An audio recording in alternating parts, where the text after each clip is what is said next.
आइए दोस्तों, स्वागत है आप सभी का आपके अपने YouTube चैनल ग्रोइंग माइंड्स पे। आशा करते हैं आप सभी अच्छे होंगे और आपकी तैयारी काफी अच्छी चल रही होगी। तो चलिए आइए आगे बढ़ते हैं और देखते हैं अपना एक नया टॉपिक, क्रिया विशेषण। इससे पहले के कुछ वीडियोस में हमने क्रिया जो हमारा टॉपिक है उसे कंप्लीट किया था। उसके अंदर हमने धातु क्या होता है, क्रिया के अंदर धातु क्या होता है, धातु के भेद क्या होते हैं, अकर्मक क्रिया कौन सी होती है, सकर्मक क्रिया कौन सी होती है, उन्हें किस तरह पहचाना जा सकता है, पक्ष क्या है, वाच्य क्या है, वृत्ति क्या होती है, रंजक क्रियाएं क्या होती हैं, मुख्य क्रियाएं क्या होती हैं, सहायक क्रियाएं क्या होती हैं, और जो हमारे काल होते हैं, वर्तमान, भूत और भविष्य, और उनके भेद को भी अच्छे से जाना था, विस्तार में पढ़ा था। आज इस वीडियो में बात करेंगे क्रिया विशेषण की। तो देखिए, जैसा कि नाम भी थोड़ा सा हमें एक हिंट देता है। क्या नाम है? क्रिया विशेषण। क्रिया का मतलब इसमें कुछ रोल होगा, विशेषण का कुछ रोल होगा, तभी क्या बना? क्रिया विशेषण बना। तो आइए परिभाषा देखते हैं और जानते हैं। क्रिया की विशेषता बताने वाले शब्द, मतलब क्या हुआ कि क्रिया विशेषण क्या होंगे? क्रिया की विशेषता जो शब्द बताएंगे वो क्या होंगे? क्रिया विशेषण होंगे। या फिर हम कह सकते हैं कि क्रिया के बारे में विशेष जानकारी देने वाले शब्द। ठीक है, या तो वो शब्द जो कि क्या करते हैं? क्रिया की विशेषता बताते हैं, या हम ये कह लें कि क्रिया के बारे में जो विशेष जानकारी हमें जिन शब्दों से मिलती है वो हमारे क्या होते हैं? क्रिया विशेषण होते हैं। अब देखिए, क्रिया क्या होती है हम पढ़ चुके हैं। हम जो कोई भी काम करते हैं, जो कोई भी कार्य होता है हमारे द्वारा, वो हमारी क्रिया होती है। विशेषण, उससे पहले हमने पढ़ा था कि विशेषण क्या होता है? संज्ञा या सर्वनाम की जो विशेषता बताते हैं शब्द, वो क्या होते हैं? विशेषण होते हैं। तो क्रिया विशेषण क्या होंगे? जो शब्द संज्ञा सर्वनाम की विशेषता ना बताकर किसकी विशेषता बताएंगे? क्रिया की विशेषता बताएंगे। जो शब्द क्रिया की विशेषता बताएंगे वो हमारे क्या होंगे? क्रिया विशेषण होंगे। एक पॉइंट यहाँ पे याद रखना है कि क्रिया विशेषण जो होता है वो अविकारी शब्द होता है, अविकारी शब्द होता है। अविकारी शब्द कौन से होते हैं? ये भी हम विकारी और विकारी और अविकारी शब्द को भी हम एक वीडियो में बहुत अच्छे से डिस्कस कर चुके हैं। फिर भी आपको थोड़ा सा बता देती हूँ। अविकारी शब्द कौन से शब्द होते हैं? जिन पर कि किसी भी लिंग, वचन इत्यादि का कोई फर्क नहीं पड़ता। वो दोनों लिंग में, चाहे जेंडर कोई भी हो, स्त्रीलिंग हो तो भी सेम ही रूप में यूज होंगे और पुल्लिंग हो तो भी सेम ही रूप में प्रयोग होंगे। ना ही उन पर इसी प्रकार वचन का कोई भी क्या पड़ेगा? प्रभाव पड़ेगा। ठीक है, तो अविकारी शब्द समझ में आया। और क्रिया विशेषण कैसे शब्द होते हैं? अविकारी शब्द होते हैं। इससे पहले जब हमने संज्ञा, सर्वनाम, विशेषण और क्रिया को पढ़ा था तो ये चारों कौन से शब्द होते हैं? विकारी शब्द होते हैं, जिनमें की परिवर्तन होता है। अगर हम परिवर्तन करते हैं लिंग, वचन, कारक इत्यादि में तो इनमें भी परिवर्तन होता है, इसलिए ये विकारी शब्दों में आते हैं। तो चलिए आगे देखते हैं, कुछ उदाहरण इसके देखेंगे। आज तेज बारिश आई। ठीक है, आज बारिश कैसी आई? तेज आई। ठीक है, तो बारिश आना एक क्रिया हुई, जो कि कैसी बारिश आई थी? तेज बारिश आई थी। तो वो बारिश कैसी आई है, वो क्रिया कैसी हुई है, ये हमें ये तेज शब्द बता रहा है। तो ये तेज शब्द यहाँ पे क्या है? क्रिया विशेषण है। क्या है? क्रिया विशेषण है। नेक्स्ट एग्जाम्पल आप देखेंगे, गीता अभी आई। ठीक है, तो गीता के आने का, जो गीता की आने की क्रिया हुई, आई क्या है? क्रिया है। उस आई की बारे में समय की विशेषता बता रहा है कि वो किस समय आई है। ठीक है, तो समय संबंधी क्या दे रहा है? जानकारी दे रहा है। कौन सा शब्द? अभी शब्द। तो ये क्या होगा? क्रिया विशेषण होगा। वह मुझसे ज्यादा पढ़ता है। तो जो मेरी पढ़ना क्रिया है, वह मुझसे ज्यादा पढ़ता है, तो उस क्रिया के बारे में क्या शब्द जानकारी दे रहा है? एक अलग या विशेष जानकारी, ज्यादा शब्द, कि वह मुझसे ज्यादा पढ़ता है। तुम अंदर जाकर बैठो। तो ये जो जाकर बैठना क्रिया है, इसके बारे में एक विशेष जानकारी स्थान की कौन दे रहा है? अंदर शब्द दे रहा है। कौन दे रहा है? अंदर शब्द दे रहा है। तो अंदर कैसा शब्द होगा? क्रिया विशेषण। अब देखिए, अंदर जो शब्द है, अभी जो शब्द है, तेज जो शब्द है, ज्यादा जो शब्द है, अगर आप इन्हें स्त्रीलिंग के साथ लगाएंगे तो भी यही शब्द रहेंगे, पुल्लिंग के साथ लगाएंगे तो भी, एक वचन में प्रयोग करेंगे तो भी। और बहुवचन में प्रयोग करेंगे तो भी। कैसे? गीता अभी आई, गीता क्या है? स्त्री है। अगर आप यहाँ कोई भी जेंडर चेंज करके पुल्लिंग कोई नाम रख देंगे तो भी तो यहाँ अभी ही लगेगा। आप कोई भी नाम रख सकते हैं, श्याम अभी आया। देखिए आई और आया तो बदला, क्योंकि वो तो क्रिया है, आपको भी बताया था क्रिया तो विकारी शब्द होता है, लेकिन अभी नहीं बदला। वैसे ही तुम अंदर जाकर बैठो या आप अंदर जाकर बैठिए, तो कोई भी अंतर इन शब्दों में नहीं आएगा। श्याम अभी आया तो अभी ऐसा ही रहा। यहाँ इस एक वचन है गीता, इसे अगर हम बहुवचन करें, मान लीजिए वे हम यहाँ लगा दें, वे अभी आए, तो आई चेंज हुआ लेकिन अभी में कोई भी परिवर्तन नहीं हुआ। तो ये कौन से शब्द होते हैं? क्रिया विशेषण शब्द होते हैं, जो कि अविकारी शब्द होते हैं। उनमें एक वचन, बहुवचन, स्त्रीलिंग, पुल्लिंग इत्यादि के बदलने से कोई भी फर्क इनमें नहीं पड़ता है। ठीक है, आगे बढ़ते हैं और देखते हैं इसके भेद। क्रिया विशेषण के भेद कितने होते हैं? 4। कितने भेद होते हैं? 4। पहला है कालवाचक, दूसरा है स्थानवाचक, तीसरा परिमाणवाचक और चौथा है हमारा रीतिवाचक। अब देखिए, जैसा कि नाम से ही पता चला, काल मतलब ये क्या बताएगा? टाइम से रिलेटेड जो विशेष जानकारी होगी क्रिया की, उसे देगा। समय संबंधी विशेषता बताएगा, वही इसकी परिभाषा बन जाएगी। देखिए, परिभाषाएं कभी भी याद करने वाली चीजें नहीं होती हैं, ये सिर्फ समझना होता है। अगर आपको पता चल गया कि एक शब्द का क्या मतलब है, तो परिभाषा आप खुद से लिख सकते हैं। तो क्या करेगी? जो कालवाचक क्रिया विशेषण होगा, वो क्रिया होने के समय से संबंधित विशेष जानकारी बताते हैं। तो जो शब्द हमें क्रिया होने के समय से संबंधित विशेष जानकारी बताते हैं, वो कैसे शब्द कहलाते हैं? कालवाचक क्रिया विशेषण। इंग्लिश में इसे हम किस नाम से जानते हैं? Adverb of time. ठीक है, कई बार ऐसा होता है कि हम इन शब्दों के साथ में ज्यादा अच्छे से रिलेट कर पाते हैं, तो कोई बुराई नहीं है साथ के साथ में पढ़ने में। जब आप इंग्लिश में करेंगे तो ये वहां आपकी हेल्प करेगा, या फिर आपको कई बार हिंदी वाले शब्द को रिटेन करने में, समझने में दिक्कत होती है, तो वहां ये आपकी हेल्प कर जाएगा। ठीक है, तो साथ के साथ मोटा मोटा सा अगर हम दूसरी लैंग्वेज को भी साथ लेकर चलते हैं तो वो हमारे लिए अच्छा है। स्थानवाचक क्रिया कौन सी होगी? Adverb of place. मतलब जब कालवाचक क्रिया समय संबंधी विशेषता बता रही थी, तो स्थानवाचक क्रिया कैसी विशेषता बताएगी? स्थान या दिशा का बोध कराएगी। किसका? स्थान या फिर दिशा का। मतलब कहीं ना कहीं ओवरऑल अगर बात करें तो स्थान के बारे में जो जानकारी, की दिशाएं भी तो क्या होंगी? किसी स्थान की ही तो दिशा होती है। तो स्थान से संबंधित विशेष जानकारी कौन से शब्द देते हैं? स्थानवाचक क्रिया विशेषण शब्द। नेक्स्ट क्या है? परिमाणवाचक। परिमाणवाचक हम पहले भी पढ़ चुके हैं। ठीक है, तो परिमाण मतलब किसी चीज को वेट करना, किसी चीज की मात्रा का पता लगाना। तो क्रिया की मात्रा तथा उसके परिमाण का बोध कौन कराएगा? परिमाणवाचक क्रिया विशेषण शब्द। या फिर ये कह लीजिए कि जो शब्द क्रिया की मात्रा या उसकी परिभाषा का बोध कराएंगे, वो कैसे शब्द कहलाएंगे? परिमाणवाचक क्रिया विशेषण शब्द कहलाएंगे।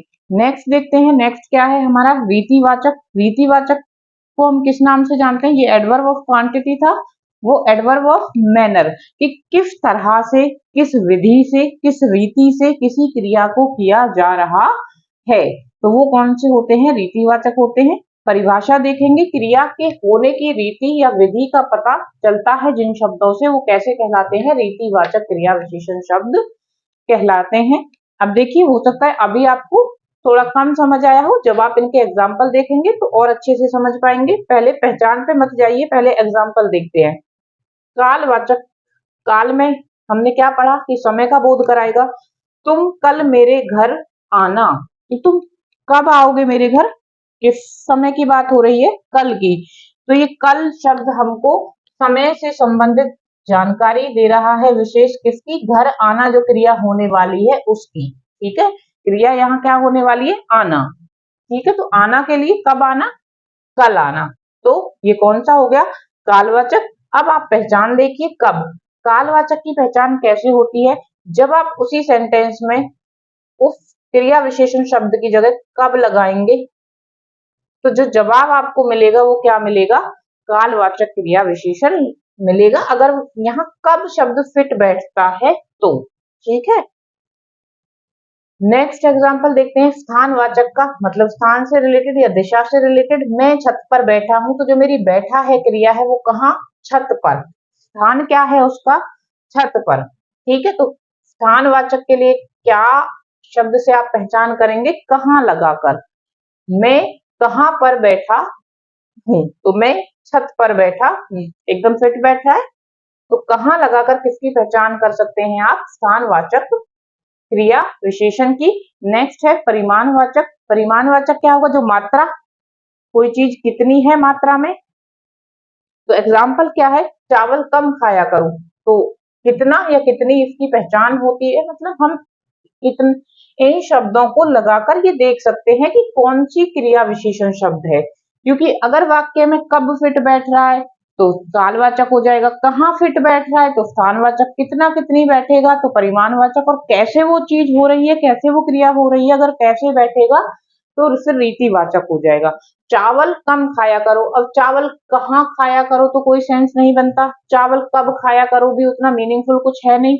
चावल कम खाया करो मतलब चावल कितना खाया करो, क्योंकि यहाँ चावल की क्वांटिटी की बात हो रही है कि वो कितने खाने हैं, तो कब और कहाँ का कोई मतलब नहीं बनता।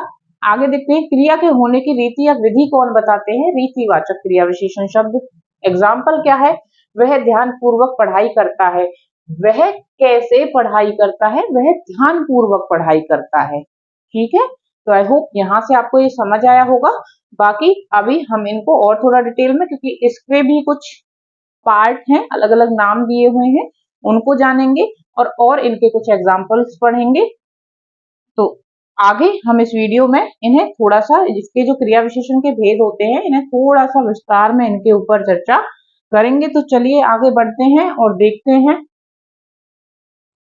तो देखिए, कालवाचक क्रिया विशेषण हम पढ़ चुके हैं। इससे रिलेटेड जानकारी देगा, क्रिया के समय से संबंधित हमें कोई विशेष जानकारी देगा। कुछ और उदाहरण देख लेते हैं ताकि और अच्छे से समझ में आए, फिर इसके कुछ एक तरह से भेद देखेंगे। तो देखिए, तुम अब जा सकते हो, तुम कब जा सकते हो, अब, अभी वाले समय के लिए कहा जा रहा है कि तुम अब जा सकते हो। तो ये जो अब शब्द है ये किसका है, कालवाचक क्रिया विशेषण का। नेक्स्ट एग्जांपल देखिए, वह शाम को खेलता है। तो इसमें जो शाम शब्द है, जो शाम शब्द है वो कैसा है, कालवाचक क्रिया विशेषण का। वह कब खेलता है, वह शाम को खेलता है। तो ये कैसा शब्द है, कालवाचक क्रिया विशेषण का। कब शब्द फिट बैठ रहा है, वह दिन भर पढ़ती रहती है। तो ये दिन भर जो शब्द है, दिन भर, वह कब पढ़ती रहती है, वह दिन भर पढ़ती रहती है। तो दिन भर कैसा शब्द हुआ, कालवाचक क्रिया विशेषण। सूरज प्रतिदिन उगता है, सूरज कब उगता है, प्रतिदिन उगता है। तो इस तरह के वाक्य में जो इस तरह के शब्द आते हैं ये क्या कहलाते हैं, कालवाचक क्रिया विशेषण। आगे इसके भाग देखिए, काल बिंदुवाचक, दूसरा है अवधिवाचक, तीसरा है बारंबारता वाचक। पहला है कालवाचक, पहला है काल बिंदुवाचक, जो समय का एक पर्टिकुलर पॉइंट बताएगा कि इस वक्त। अब इसमें कौन से शब्द आते हैं, जैसे कि यहाँ ये अब शब्द था, तो ये बिल्कुल अभी की एक पॉइंट ऑफ टाइम की बात हो रही थी, काल बिंदुवाचक शब्द हुआ। कौन से शब्द इसके अंदर आएंगे, आज, कल, अब, जब, अभी, प्रातः, कब, तब, जब आदि। तो जो इस तरह के शब्द होंगे जो समय से रिलेटेड विशेष जानकारी देंगे क्रिया के बारे में, वो कौन से होंगे, काल बिंदुवाचक, कालवाचक क्रिया विशेषण। अब देखिए, काल बिंदुवाचक में एक पॉइंट ऑफ टाइम था। अवधि में, अब अवधि क्या होता है, ड्यूरेशन, किसी टाइम को, मतलब एक कोई काम होता है, एक तो होता है वो बिल्कुल एक पॉइंट ऑफ टाइम पे ही शुरू हुआ और इसी पॉइंट पे खत्म भी हो गया। एक होता है कि कोई कार्य यहाँ शुरू होता है लेकिन उसको होने में टाइम लगता है, एक ड्यूरेशन लगती है। ठीक है, क्या लगती है, एक ड्यूरेशन लगती है, एक टाइम लगता है। तो वो जो ड्यूरेशन को दिखाते हैं, एक अवधि को दिखाते हैं, वो कौन से होते हैं, अवधिवाचक होते हैं। सदैव, दिन भर, आजकल, लगातार, निरंतर, सदा आदि शब्द किसके होते हैं, अवधिवाचक होते हैं। जैसे कि देखिए, सदैव मतलब हमेशा, वो अवधि को दिखा रहा है। अब सदैव में कोई पॉइंट ऑफ टाइम तो हो नहीं सकता। मैंने कहा अभी मतलब अभी जो टाइम हो रहा होगा उसी की तो बात हो रही है, किसी लंबे टाइम की बात तो नहीं हो रही है कि यहाँ से शुरू होकर यहाँ तक जो टाइम जा रहा है उसके लिए तो हम अभी बोलेंगे नहीं। बिल्कुल जो इमीडिएट टाइम होता है हम उसी के लिए इस तरह के शब्द यूज करते हैं। कब, जब, तब, आज, कल, मतलब आज की बात है, कल की बात है।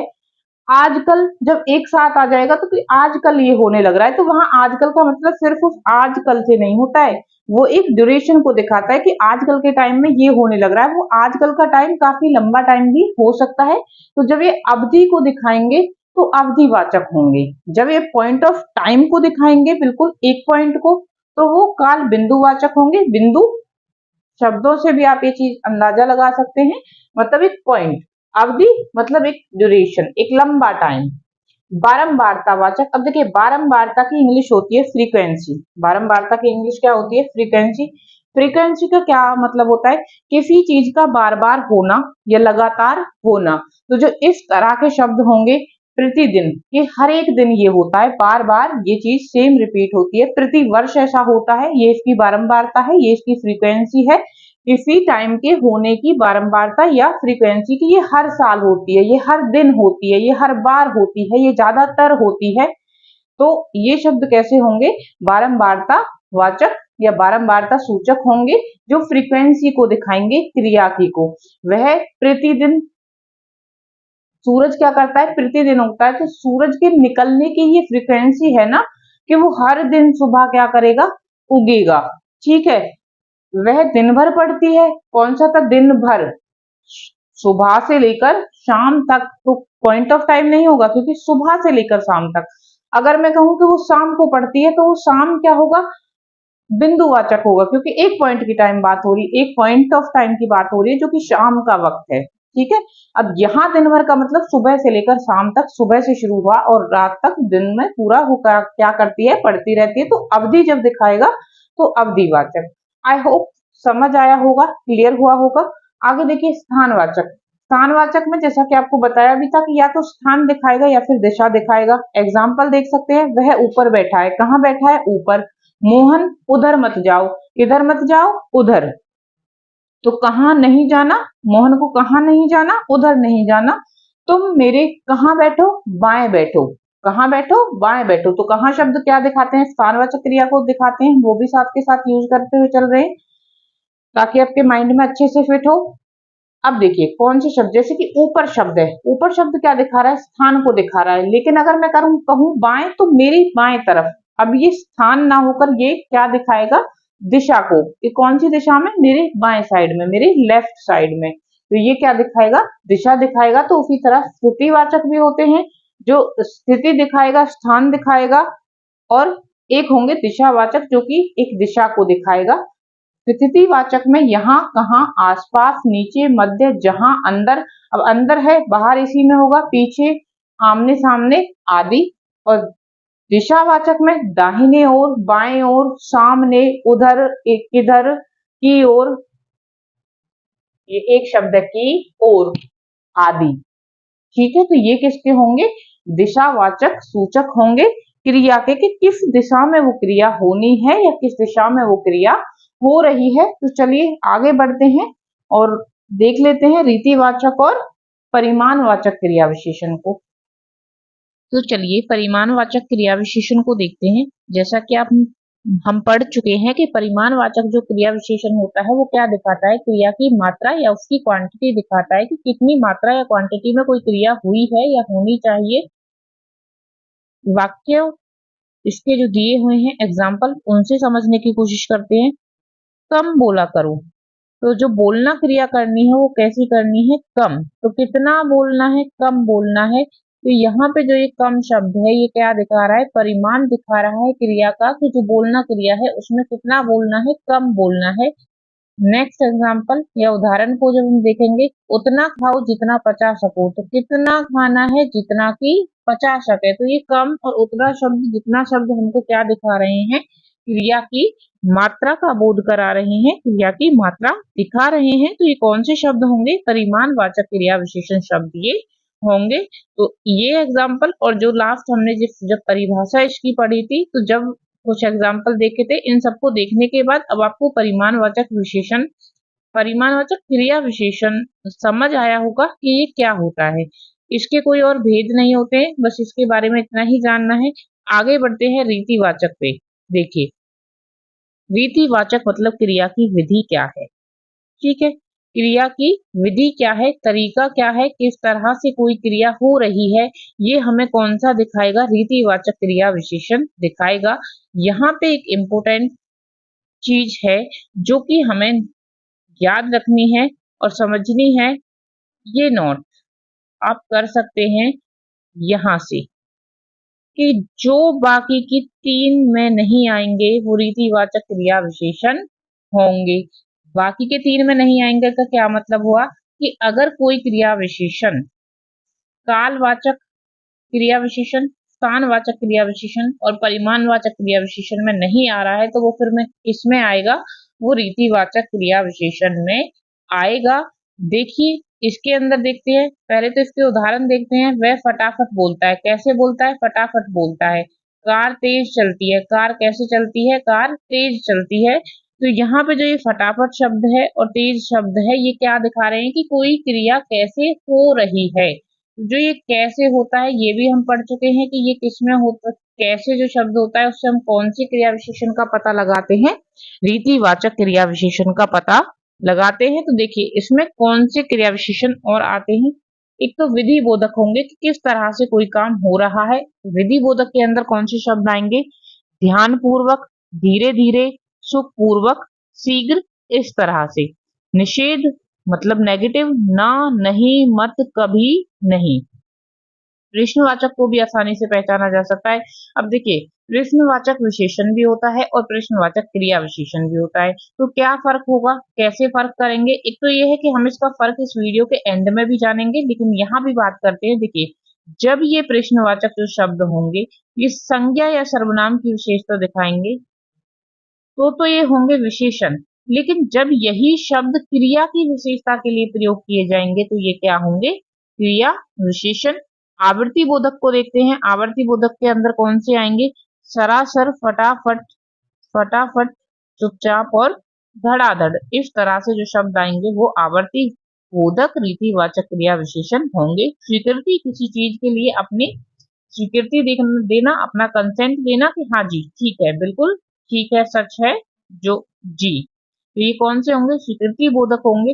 आकस्मिकता बोधक मतलब जो अचानक या एकाएक जो चीजें होती हैं, तो यही शब्द इसके अंदर आएंगे। अचानक, एकाएक या सहसा कुछ होता है अचानक से, तो वो किस में आते हैं, आकस्मिकता में आएंगे।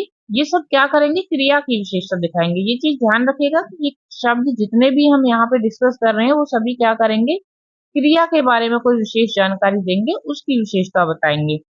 निश्चय बोधक में निश्चय वाले होते हैं, जहां हम श्योर होते हैं कि हाँ जी ठीक, अवश्य, निसंदेह, जरूर, वस्तुतः, बेशक, सचमुच। वहीं पे अनिश्चय बोधक में इसका अपोजिट होगा, जिनके बारे में श्योरिटी नहीं होगी कि शायद ऐसा हुआ हो, संभवतः ऐसा हुआ हो, कदाचित ऐसा हुआ हो। आगे देखते हैं अवधारणा बोधक और हेतु बोधक। देखिए हेतु बोधक आपने काल के अंदर भी पढ़ा था, ये क्या होता है, कंडीशनल होता है। कंडीशनल मतलब किसी चीज पर कोई चीज निर्भर करेगी या एक कंडीशन से क्या होगी, दूसरी कंडीशन का होना ना होना क्या करेगा, निर्भर उस पर करेगा।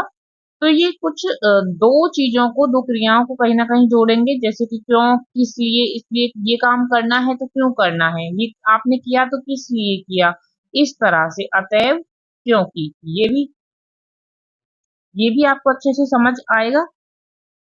देखिए और क्या है, अवधारणा बोधक, ये एक आपको याद करना पड़ेगा कि इसके अंदर कौन से शब्द हैं, ही, भी, भर, मात्र, तो इस तरह के जो शब्द हैं वो किसके अंदर आते हैं, अवधारणा बोधक के अंदर आते हैं। तो ये थे हमारे रीतिवाचक जो क्रिया विशेषण होता है उसके कुछ भेद या शब्द जो अलग अलग नामों से जाने जाते हैं, उनकी विशेषताओं के आधार पर कि वो किस तरह से क्रिया की विशेषता को बता रहे हैं। अब आगे इस वीडियो में हम जानेंगे क्रिया विशेषण और विशेषण के बीच में पहचान हम किस तरह से कर सकते हैं, क्या इनके बीच में अंतर होता है, और इसी के साथ में हमारा क्रिया विशेषण का टॉपिक भी पूरा हो जाएगा। तो चलिए देखते हैं। तो देखिए विशेषण और क्रिया विशेषण में आप किस तरह से पहचान करेंगे। आपके सामने दो सेंटेंस हैं और लगभग देखने में एक जैसे हैं, सेम शब्द उसके अंदर प्रयोग हुए हैं। आशीष सुंदर गाना गाता है और आशीष गाना सुंदर गाता है। अब देखिए यहाँ जो सुंदर शब्द है वो किसके आगे लगा है, गाना के। आशीष सुंदर गाना, आशीष सुंदर गाना, जो वो गाना गा रहा है। अब यहाँ गाना उसकी जो गाने की क्रिया है उसके लिए गाना शब्द का यूज नहीं हुआ। यहाँ पे जो गाना शब्द यूज हुआ है वो गीत के पर्यायवाची के रूप में हुआ है।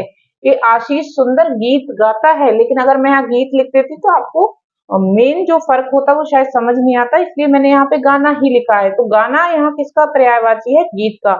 हम यही तो सुनते हैं कि गाना हमको सुनना है, ठीक है। तो गाना गाना एक अलग बात हुई और गाना क्या हुआ, एक अलग बात हुई। एक क्रिया है और एक संज्ञा है। तो यहाँ पर गाना या गीत की अगर मैं बात करूं तो ये क्या है, संज्ञा है, ठीक है। तो जब ये सुंदर शब्द संज्ञा के लिए प्रयोग हुआ तो ये क्या था, विशेषण था। नेक्स्ट सेंटेंस को देखिए, आशीष गाना सुंदर गाता है। अब जो ये सुंदर शब्द है वो किसके लिए, गाता, मतलब उसकी जो क्रिया वो कर रहा है ना गाने की, तो वो जो गा रहा है वो सुंदर गा रहा है, मतलब उसकी क्रिया सुंदर हो रही है। और जब क्रिया की विशेषता कोई शब्द बताता है तो वो क्या होता है, हमारा क्रिया विशेषण होता है। उम्मीद है आपको विशेषण और क्रिया विशेषण के अंदर पहचान अच्छे से समझ में आया होगा। तो मिलेंगे नेक्स्ट वीडियो में। आज के लिए इतना ही। क्रिया विशेषण वाला चैप्टर हमारा यहीं पे पूरा होता है। नेक्स्ट वीडियो में नेक्स्ट टॉपिक के साथ मिलेंगे। अगर आपको मेरा कंटेंट पसंद आ रहा हो, पढ़ाने का तरीका समझ आ रहा हो, तो प्लीज चैनल को सब्सक्राइब कर दीजिएगा एंड वीडियो को लाइक कर दीजिएगा। थैंक यू, मिलते हैं